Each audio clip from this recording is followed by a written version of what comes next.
The Assembly will now hear an address by His Excellency Mahmoud Abbas, President of the State of Palestine. I request protocol to escort His Excellency.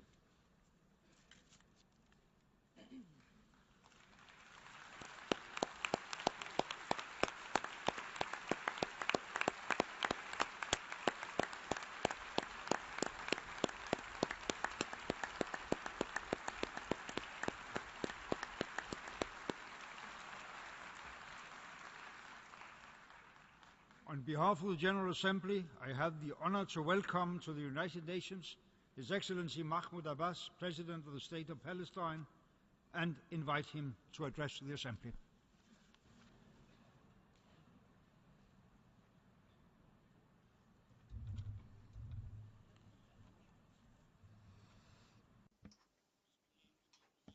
In the name of God, the merciful, the compassionate, Mr. Mogens Lykketoft, President of the General Assembly, Excellency Mr. Ban Ki-moon, Secretary General of the United Nations, Excellencies, Heads of Delegations, ladies and gentlemen. I come before you today from Palestine to sound the alarm about what is happening in Jerusalem. Indeed, extremist Israeli groups are committing repeated, systematic incursions upon the Al-Aqsa Mosque to impose a new reality and divide the Al-Haram al-Sharif temporarily, thus allowing extremists under the protection of Israeli occupying forces and accompanying ministers and Knesset members to enter the occupying forces and accompanying ministers and Knesset members to enter the mosque at certain times, while preventing Muslim worshippers from accessing and entering the mosque at those times and freely exercising their religious rights. This is the scheme that the Israeli government is pursuing in direct violation of the status quo prevailing before 1967 and thereafter.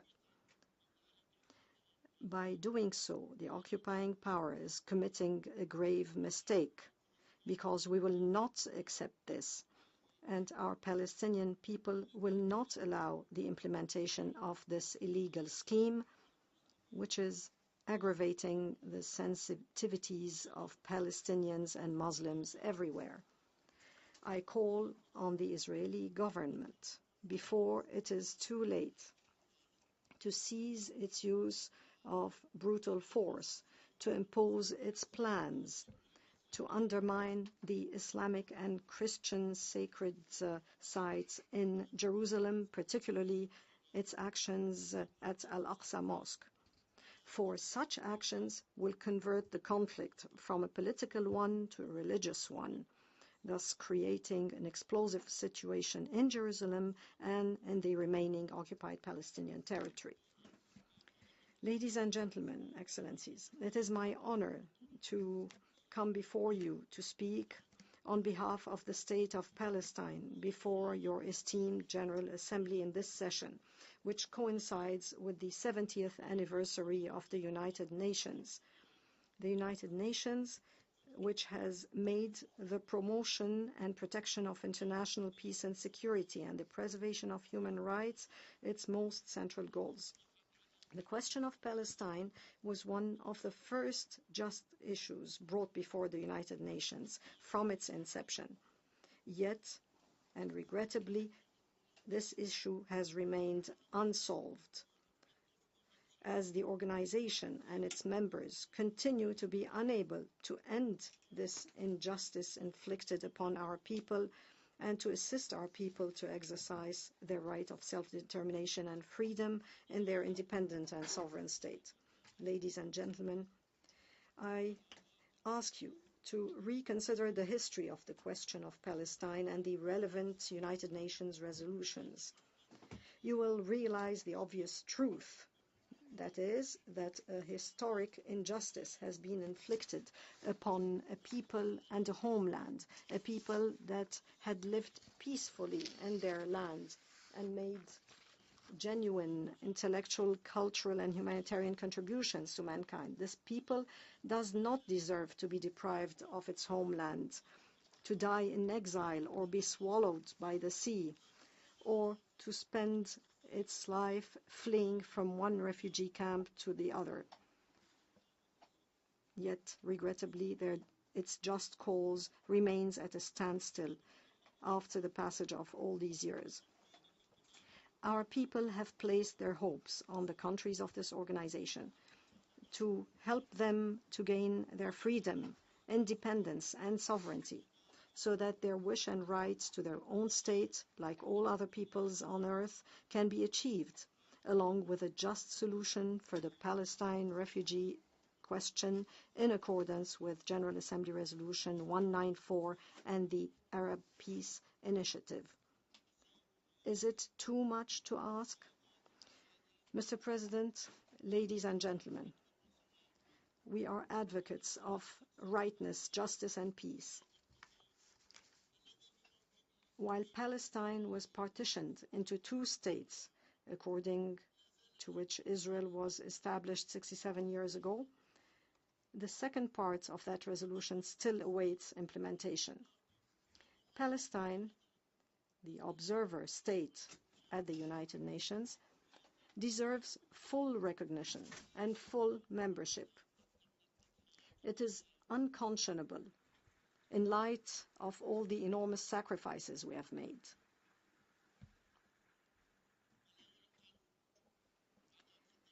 It is unconscionable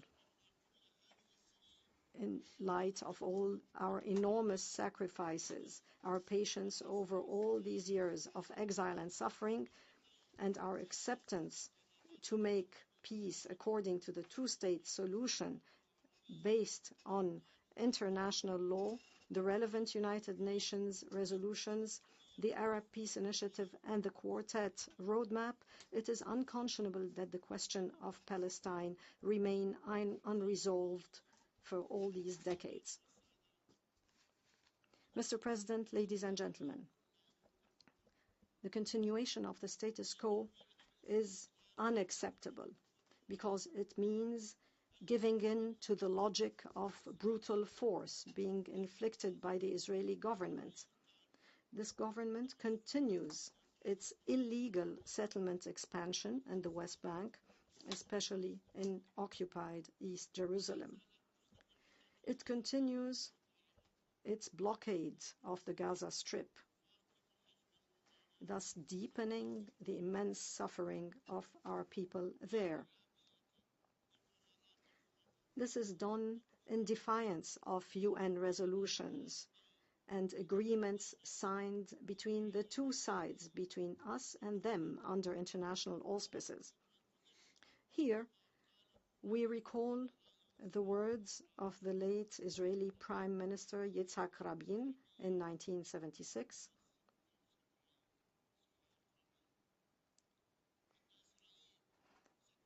when he stated that Israel will become an apartheid state if it continues to occupy the Palestinian territory. And Yitzhak Rabin described the Israeli settlements on Palestinian land as a cancer. This is what Yitzhak Rabin has said. Why do they do that to us?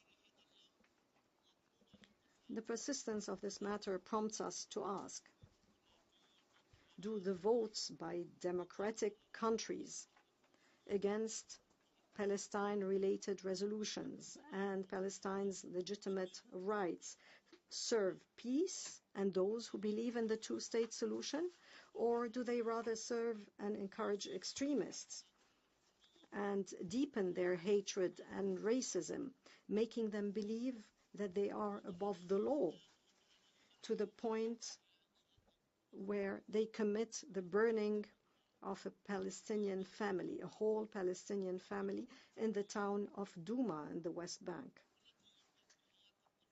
thus claiming the life of an infant, Ali Dawabshi, and his father and mother.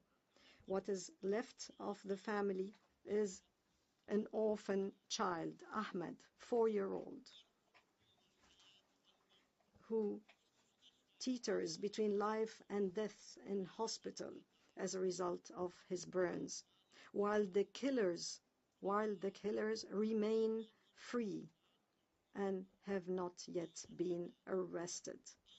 Where is justice? Where is justice? Where is democracy and the democratic state that claims democracy and the rule of law? This is not the first crime.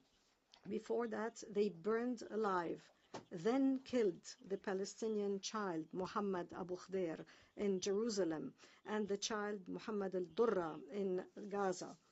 And before them, thousands have been killed in Gaza and the West Bank. We still remember the Deir Yassin massacre of 1948 and all other crimes. All these are crimes that have remained with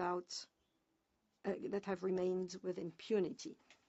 Until when will Israel remain above international law and without accountability?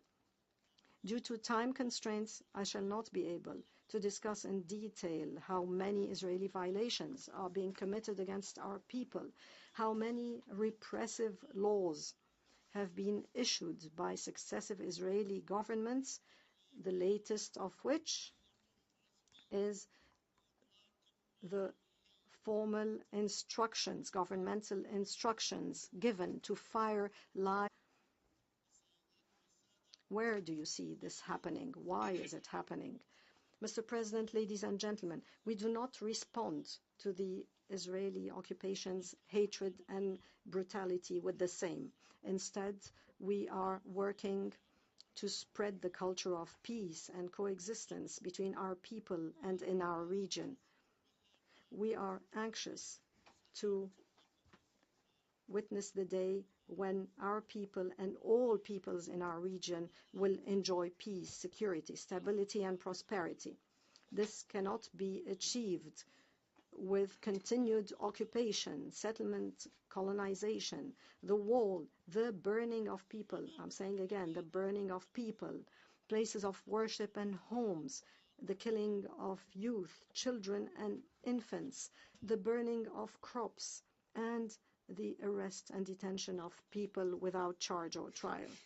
How can a state claiming to be an oasis of democracy and claiming that its courts and security apparatus function according to the law, how can such a state accept the existence of a so-called price tag gangs and other known terrorist organizations that terrorize and intimidate our people, their property, and holy sites, all under the sight of the Israeli army and police, which do not deter or punish, but rather provide them with protection.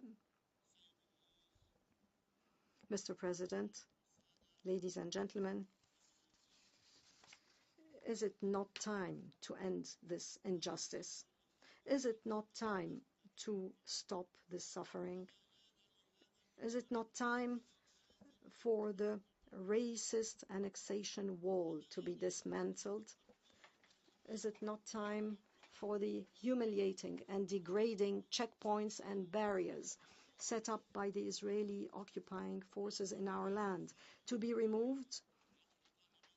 Is it not time for the Israeli blockade imposed on the Gaza Strip to be lifted so that our people can move in freedom and dignity in their own homeland and outside?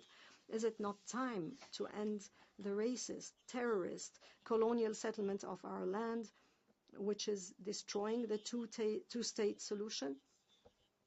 Is it not time for the 6,000 Palestinian prisoners and detainees in Israeli jails to see the light of freedom and to live among their families and communities? Is it not time for the longest occupation in history, suffocating our people to come to an end? We ask you this question.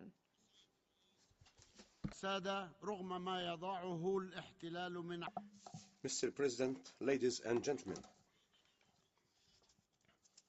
despite all the obstacles imposed by the occupation, we, since the establishment of the Palestinian National Authority and until this moment, have worked incessantly to build the foundations of our state, its infrastructure and sovereign national institutions.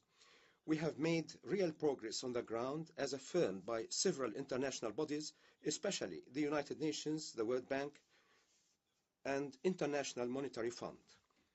We will continue our efforts and work with the support of our brothers and friends in order to strengthen our state committed to international standards, the rule of law, and transparency as a democratic and modern state of law. In this context, we highly value the efforts of the AHLC group under Norway's chairmanship and urge donor countries to continue to support a better life for our people and our efforts to develop our state institutions.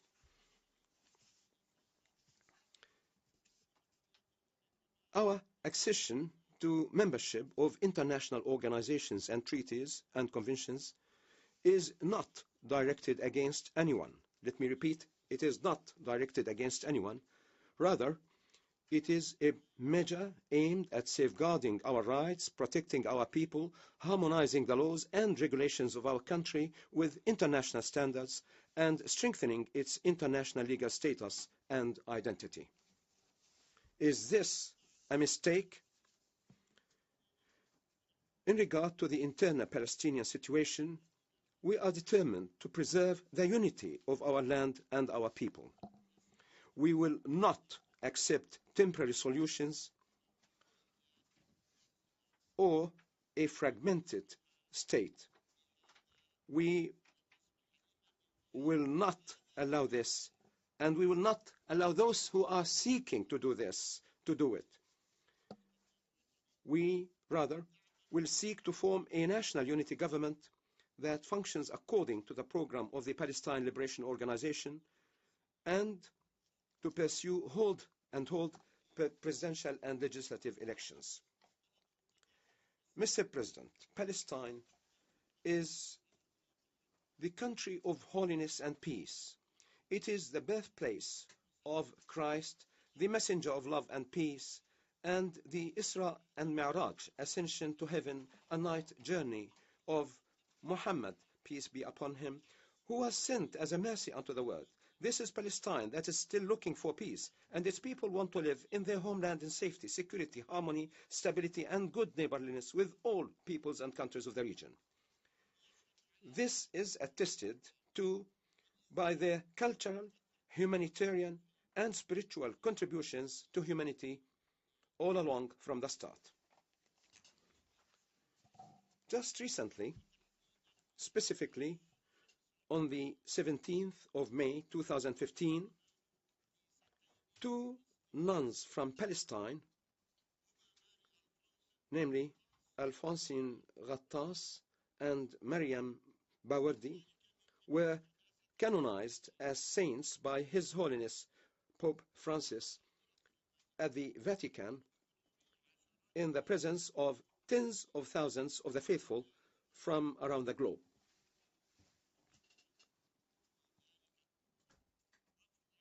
On that occasion, the flag of Palestine was raised at the Vatican, which recognized the state of Palestine as documented in the agreement signed between the Holy See and the state of Palestine. It is our hope that who have not done so will do that as soon as possible. We aspire to see the independent state of Palestine taking its rightful place among the community of nations, and we are confident that it will actively contribute to the achievement of economic, cultural, and humanitarian progress of civilization, with positive effects on our people, the region, and the entire world. It is from Palestine and with Palestine that peace will be achieved. Those who would like to seek and promote peace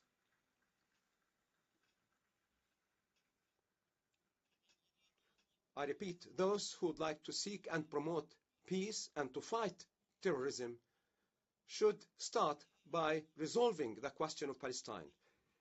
That is the beginning or the end of everything otherwise. I take this occasion to express on behalf of my people to our thanks to all those who voted on the 10th of this month in favor of the resolution that would enable us today to raise the flag of Palestine at the United Nations headquarters.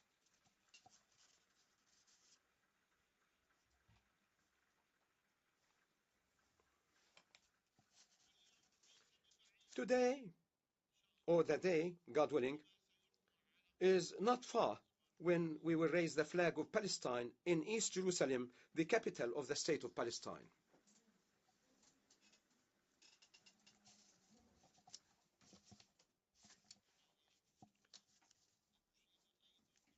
I wish also to pay tribute to the recent decisions by the European parliaments that have clearly condemned Israel's settlement activities and its products and affirmed the right of the Palestinian people to sovereignty and independence in their state alongside the state of Israel, which we recognize while Israel does not recognize our existence, and that also established a committee on the relations with Palestine.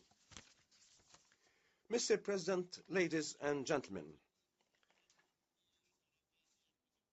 a number of European countries and parliaments also affirmed the recognition of the state of Palestine, thus reaffirming our natural right to independence. In this regard, we would like to thank the Kingdom of Sweden for its courage and recognition of the state of Palestine.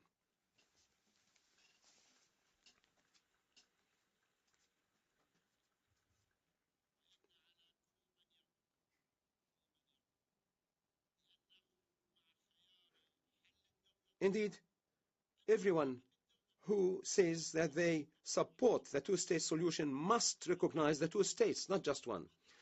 If you recognize the two-state solution, why won't you recognize the other state? Today, I call upon those countries that have not yet recognized the state of Palestine to do so.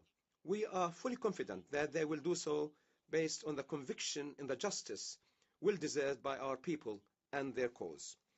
From this rostrum at the United Nations headquarters and against the backdrop of religious holidays, I extend a sincere call to the people of Israel for peace based on justice, security, and stability for all. I also call on the Security Council and the General Assembly to uphold their responsibilities before it is too late. I do sincerely hope that they would fulfill their responsibilities before it is too late. You are all aware that Israel undermined the efforts made by the administration of President Barack Obama in the past years, most recently the efforts undertaken by Secretary of State John Kerry aimed at reaching a peace agreement through negotiations. The policies and practices of the Israeli government and the positions of its Prime Minister and cabinet members lead to clear conclusions.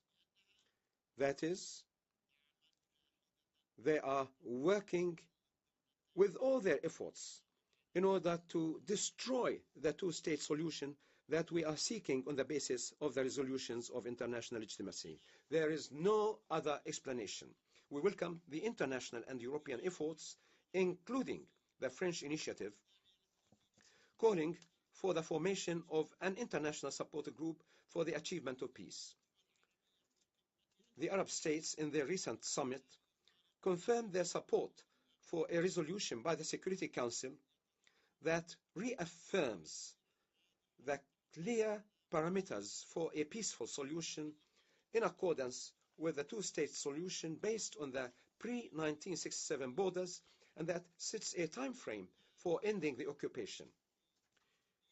Since it is no longer useful to waste time in negotiations just for the sake of negotiations, what is required is to mobilize international efforts and to establish a framework to oversee an end to the occupation in line with the resolution of international legitimacy.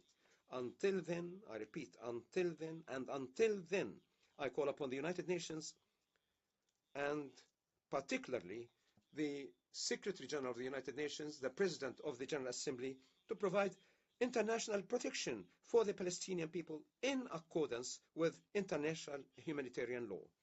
We are asking for your protection. We need your protection. We need international protection. We cannot maintain the status quo. We are being hit from all sides. Aggressions are made against us from every corner. We find no protector. The only resort we have is the United Nations. We submitted an application for this. Please, please, please, we call upon you, we plead to you, we need your international protection. Ladies and gentlemen, we have tried to bring pressure to bear on Israel to implement the signed agreements and to negotiate in conformity with a two-state solution through direct contacts with the Israeli government. Yes, we do maintain direct contracts with the Israeli government, as well as through the United States, the Russian Federation, the European Union, and the United Nations, the Quartet members, and other parties. However, the Israeli government insisted on continuing its destruction of the two-state solution and on entrenching two regimes on the ground. An apartheid regime that is currently in place and imposed on the territory of the state of Palestine and against the Palestinian people on one hand, and another regime of extensive privileges and protection to the Israeli settlers on the other hand. On our occupied territory, the occupied territory has two systems, the apartheid system and the other system that extends extensive privileges to the Israeli settlers. Is this possible? Is this admissible? This is the question we pose to the United Nations. The transitional Oslo Agreement and its annexes and the subsequent agreements signed with Israel stipulated that the agreements should be implemented within a time frame of 5 years ending in 1999. Ending with what? With full independence for the state of Palestine and the termination of the Israeli occupation. But Israel stopped the completion of the process of withdrawing its forces from areas classified as B and C, which represent, repeat, these two areas represent more than 60% of the territory of the West Bank, including East Jerusalem. Instead, Israel intensified its settlement activities everywhere and breached all agreements. I repeat, breached all signed accords. Some of those agreements have been signed by the current Israeli Prime Minister. Since the speech of President Obama in Cairo, let me recall here the speech made by President Obama in Cairo in 2009, in which he called for the cessation of settlement activities. What was the Israeli response? The Israeli government increased settlement activities by at least 20% in the West Bank and East Jerusalem, thus violating its obligation not to undertake any action illegally and unilaterally that would, and this is also agreed upon, that would prejudge the final solution. Moreover,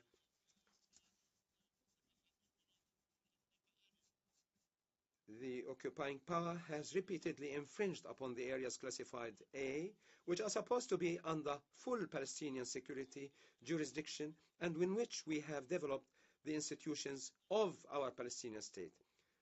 Let me repeat, yes, Israel has also violated these areas. All the while, Israel refuses to review the economic agreements that control the ability of the Palestinian economy to develop and become independent. Thus, it is determined to impose dominance on Palestinian economy similar to its military and security dominance. I repeat, economic, military, and security dominance. Thus, Israel rejecting the right of the Palestinian people to development and to exploit their natural resources. Thus, Israel has destroyed the foundations upon which the political and security agreements are based, which have also been undermined by the measures taken by successive Israeli governments that have negated the transitional phase aimed at realizing the independence of our state and has thus perpetrated gross violations. All this has made the situation unsustainable. Thus, and given all that data, given that background, here we declare that as long as Israel refuses to commit to the agreements signed with us, which render us a pro forma authority without real powers, and as long as Israel refuses to cease settlement activities and to release of the Palestinian prisoners in accordance with our agreements with Israel, Israel has thus left us no choice but to insist that we will not remain the only ones committed to the implementation of those agreements, while Israel continuously violates them. We therefore declare that we cannot continue to be bound by these signed agreements with Israel, and Israel must assume fully all its responsibilities as an occupying power, because the status quo cannot continue, and the decisions of the Palestinian Central Council last March are quite specific and binding.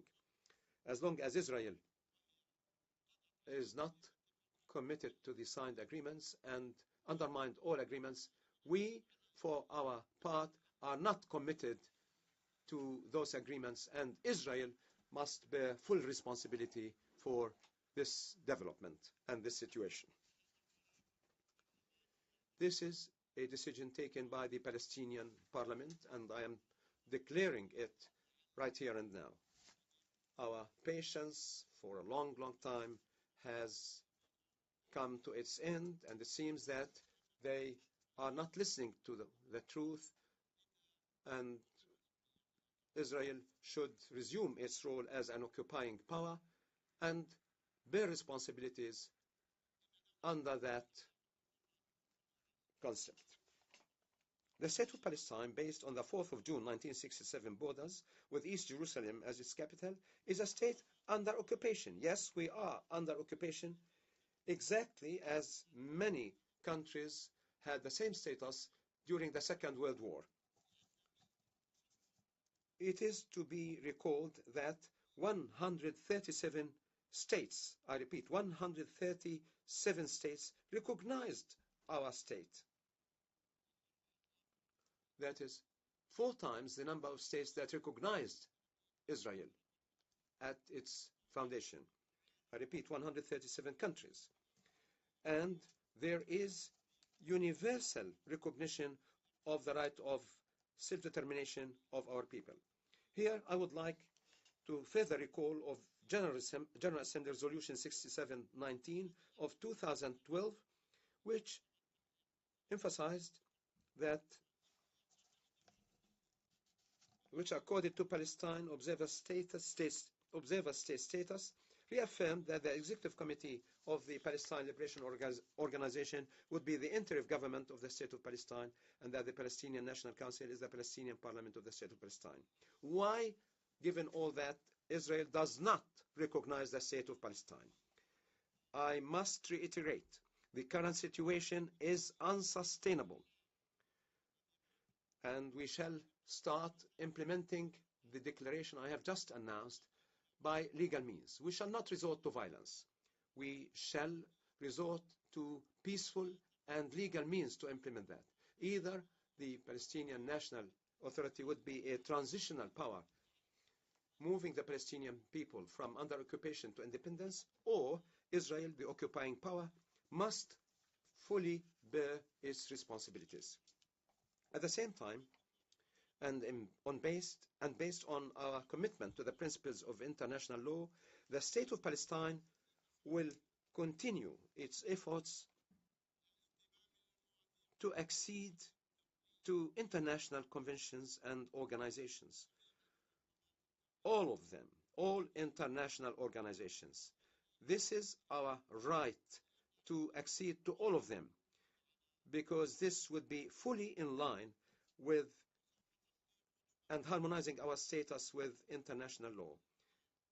And we will move forward in the defense of our people under occupation through all available legal and peaceful means, including as a high contracting party to the Geneva Conventions of 1949, and also a state party to the Rome Statute of the International Criminal Court.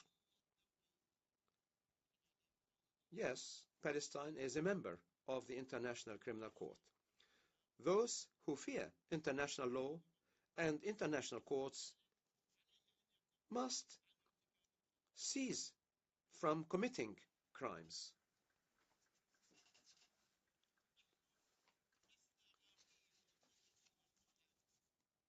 We do not like to go to the International Criminal Court, but aggression forces us to do so, and we will seek support from all international organizations, including the International Criminal Court. Mr. President, Excellencies, ladies and gentlemen, despite all that, my hands remain outstretched for the just peace that will guarantee my people's rights, freedom, and human dignity. I say to our neighbors, sons of the Israeli people, sons and daughters of the Israeli people, that peace is in your own interest and in our own interest and in the interest of your future generations, our future generations. Narrow vision is destructive. To be introvert is destructive. It is my sincere hope that you will consider the dangerous reality on the ground and look to the future and accept for the Palestinian people, repeat, accept for the Palestinian people what you accept for yourselves. Then you will find that the achievement of peace will be possible, and you will enjoy security, safety, peace, and stability. These values are the aspirations that we also seek to realize for our Palestinian people. Once again, I thank you for your kind attention, Mr. President. Ladies and gentlemen, may peace, mercy, and blessings of God be upon all of you. Thank you.